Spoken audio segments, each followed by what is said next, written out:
because this is the first time I'm recording this and I'm not all alone in my bedroom. Do you want to show up just so people know that you're here?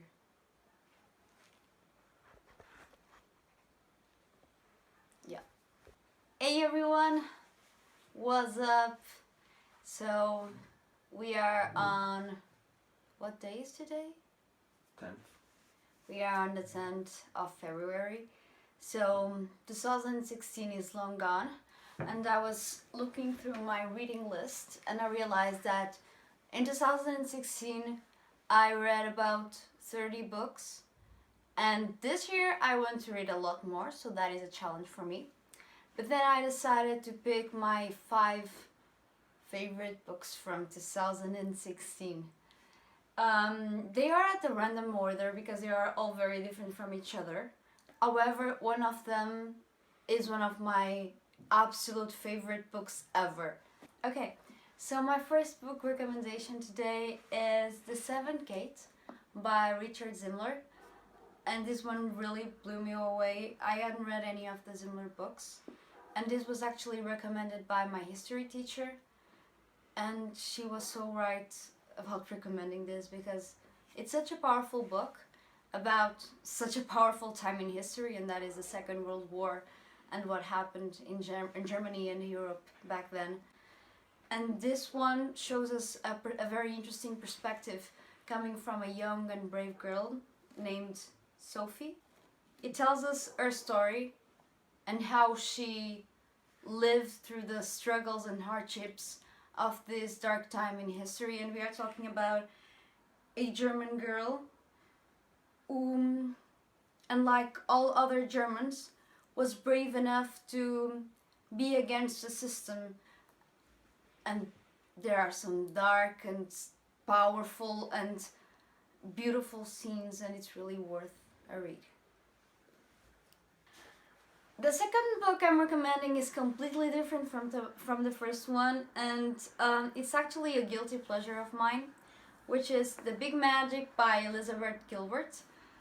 I had read Eat, Pray, Love, and to be honest, I'm not a big fan of that work of hers.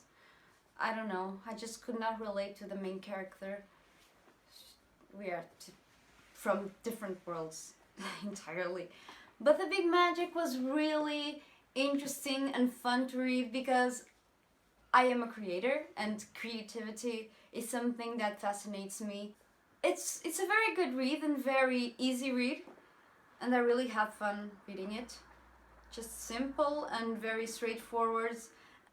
Why not, guys? The Big Magic, it's really magical and will tell you interesting stuff about creativity if you are a creator, or even if you're just someone who likes to read books about stuff. It's very nice. So I'm really in love with the next one. It is by Joanne Harris, and Joanne Harris is one of my favorite writers of all time. Her novel Chocolate is amazing. I love it. It's delicious. So this one book is A Cat, a Hat, and a Piece of String. And these are a set of short stories, and they are all very witty and all written in Joanne Harris style. So I really recommend it if you have read her previous novels. You have very different short stories about different people, different characters, different scenarios, and it's very well explored and it's really entertaining. It's definitely one to read. And if you haven't read Chocolate yet, I definitely do recommend this one. It's one of a kind, really. Okay, so last year I read a novel by Dorothy Compson. I'm not sure whether that's how you pronounce it or not, but I fell in love with her writing. And in 2016 I read The Ice Cream Girls, and I thought it was so beautiful. It tells a really complicated and hard story about these two girls and a teacher and a crime, and it's very intriguing initially, and the way it is written is very creative and different, and you really can feel the characters. Everything is very organized and structured, and the story is heavy and it has complicated themes, but it's very well explored.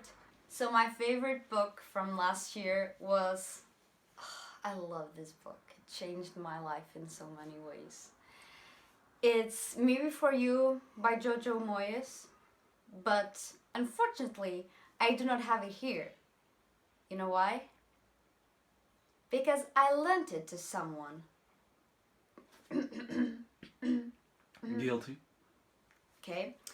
And that person didn't bring it with them. So I have here the sequel, After You, which is also nice, but I do like the original best. And you've probably heard of it because there was a movie adaptation last year too. And this is about a girl who begins to work for a disabled man. And it's a love story, and it's a story about life. It's about finding yourself, changing yourself. It's about, it really is about life and how you deal with it and how hard it becomes when something bad happens. And I don't really want to spoil it because it's so beautiful. And I felt every minute of it. Like, it really touches your heart. And the main characters, Lou and Will, are so real. And they're so dear to me now. I really can't get enough of it. The movie is also very, very good. But the book, it's really something. And there's a lot of controversy around this book. So I really like, if you haven't read it, for you to read it so we could discuss it. Because it deals with really difficult issues, which I don't want to explore right now, but maybe later in another video. So thank you guys for watching. I love reading. So if you have any recommendations, feel free to comment. Any good books from last year, any good classic book, whatever you like, just let me know. Okay, so we'll see you next time. Bye.